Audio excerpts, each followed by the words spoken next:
Insisto, não confunda cansaço com estresse.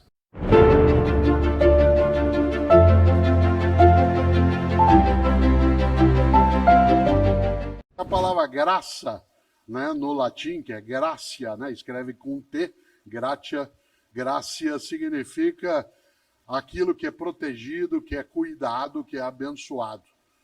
Alguns dos cristãos, especialmente os católicos, têm uma oração que diz Ave Maria cheia de graça. Esta ideia é muito marcante, porque a expressão graça do latim, ela é uma tradução de uma expressão grega antiga muito bonita, que é caris. Caris. Caris, da onde vem carisma, da onde vem carismático, da onde vem eucaristia. Vocês sabem que o prefixo eu, em grego, significa bom, né, ou boa. Por isso, eucaristia é a boa graça, a boa bênção. Muita gente, quando partilha uma refeição, seja, né, dentro de uma igreja, de um templo ou de um outro lugar, às vezes dá graças, rende graças. Afinal, a expressão caris no grego antigo é cuidado, protegido. O que é uma pessoa carismática? É aquela que nos faz bem. E tem gente que se coloca como propósito fazer bem aquilo que faz e fazer o bem também naquilo que faz. Uma pessoa cheia de graça, há um termo para ela, que pode até parecer estranho, mas uma pessoa cheia de graça é uma pessoa engraçada. Atenção, engraçado não é ridículo. Engraçado não é o piadista, até pode ser. Uma pessoa engraçada é aquela que nos faz bem. Porque uma pessoa que nos faz mal é a que não tem graça, por isso ela é desgraçada. Uma cidade que nos faz bem é uma cidade cheia de graça. Um trabalho que nos faz bem é cheio de graça. O que se ausenta na graça, a gente diz que desgraça. Por isso, olha só, você já ouviu isso ou já disse? Ô trabalho desgraçado, ô empresa desgraçada, ô família desgraçada. E agora com as redes sociais, então, a família pode mostrar em larga escala o que ela é um tribunal que não tem recesso, que funciona 24 horas de modo ininterrupto. E aí há pessoas que olham e dizem, ô família desgraçada. Eu moro em São Paulo, como disse, há 55 anos. É comum a pessoa dizer, ô cidade desgraçada, ô governo desgraçado, ô professor desgraçado. Quando eu era criança em Londrina, desgraçado era palavrão. A gente precisa cuidado. Eram duas palavras que eram proibidas quando eu era criança em casa. Desgraçado, que meu pai Antônio e minha mãe Emília impediam que a gente o fizesse, e a outra era lazarento. Hoje em dia nem faz muito sentido a palavra lazarento, ela parece um pouco arcaica, né? Minha mãe Emília, que faleceu com 93 anos, ela gostava muito de eu contar para ela duas piadas. E eu gostava de contar porque ela pedia para contar de novo, e eu podia contar outras vezes, não porque ela estivesse sem memória, mas porque ela ria muito. Uma delas é uma piada cheia de graça, porque às vezes eu dizia para ela que isso poderia valer para nós, claro que de modo humorado, em que diz que o menininho de 5 anos, a mãe proibiu que ele fizesse algo, ele virou para ela e falou assim, filha da puta.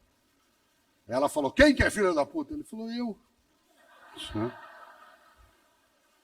E ela ria muito dessa história, porque aquilo tinha uma graça interna, independentemente do palavrão, né, tinha algo que encantava naquilo. A outra, ela era professora, tal como eu sou, e ela dizia algo que tem a ver até com a noção de vida, trabalho e propósito.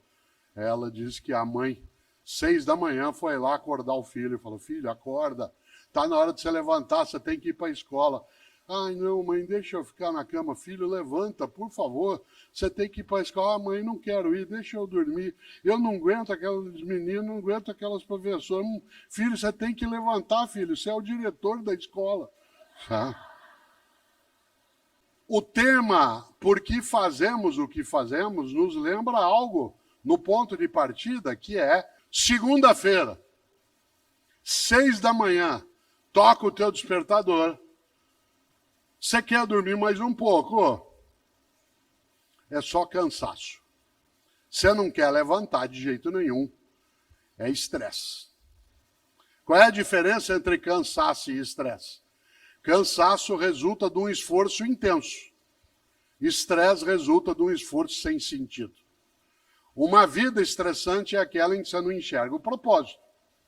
Uma vida cansativa é aquela que você tem esforços intensos. Exemplo concreto. Toca o despertador, segunda-feira, você não quer levantar. Você até põe lá o automático para ele tocar depois de novo. Segunda-feira, 6 da manhã, você não quer sair da cama. Você não quer que ninguém te chame. Você vira para a pessoa com quem você está dormindo e diz, liga lá e diz que eu morri. Você está rezando para dar alguma encrenca no trânsito para não ter nada aquele dia. Como é que você cura cansaço? Descansando. Como é que você muda estresse? Buscando propósito. Evidentemente. O cansaço vem do esforço intenso. Há muitas pessoas aqui que são pais, mães, avós, cuidam de crianças, seja como adultos, em que é muito cansativo. Criança te exaure. Criança faz com que você entre em estado de exaustão. Quantas pessoas aqui que são pais ou mães de crianças pequenas, né, não veem a hora delas crescerem sem saber que fica pior? Que quando eles são pequenos você não dorme porque eles não deixam. E depois quando eles crescem você não dorme porque eles não chegam. Né? Claro. Ainda assim, tem propósito. Quer ver um exemplo?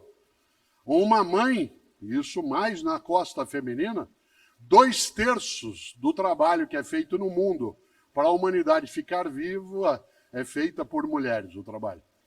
De cada 3 horas que se trabalha no planeta para a humanidade continuar viva, 2 delas são as mulheres que fazem, uma são os homens. O que é um desequilíbrio brutal.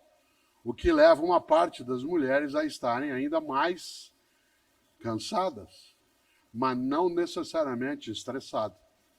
O estresse vem quando você não tem reconhecimento, não vê sentido naquilo que você está fazendo. Olha só, pessoas que aqui atuam na área da saúde, que passaram 2020 e 2021, nós estamos nos aproximando da data do primeiro óbito por Covid no Brasil, regulamentado oficialmente, que foi 17 de março de 2020. Eu nunca me esqueço, porque no 15 de março de 2020, eu fui fazer um programa de TV, um programa do Faustão, mas fui fazer o programa e já era sem público. E nós não tínhamos óbito registrado ainda. No dia 15 de março de 2020, isto é, há 3 anos. A gente imaginava que logo aquilo sairia, o horror que veio, aquilo que nos marcou, machucou, feriu, colocou em luto de muitos modos. Só não foi mais horroroso porque mulheres e homens neste país e fora daqui, no seu propósito de cuidar, não desistiram. Ficaram cansados, exaustos. Você tem dezenas de imagens na cabeça, e quem aqui é da área de saúde sabe, na enfermagem, na física, na medicina, na nutrição, na área de apoio, no transporte. Pessoas que a gente via as imagens em setembro, outubro de 2020, caídas no canto, encostadas nas paredes dos hospitais, exaustas. E não desistiram. Ah, doença desgraçada. Então vamos enfrentar. E por isso um monte de gente cheia de graça foi atrás. Insisto, não confunda cansaço com estresse.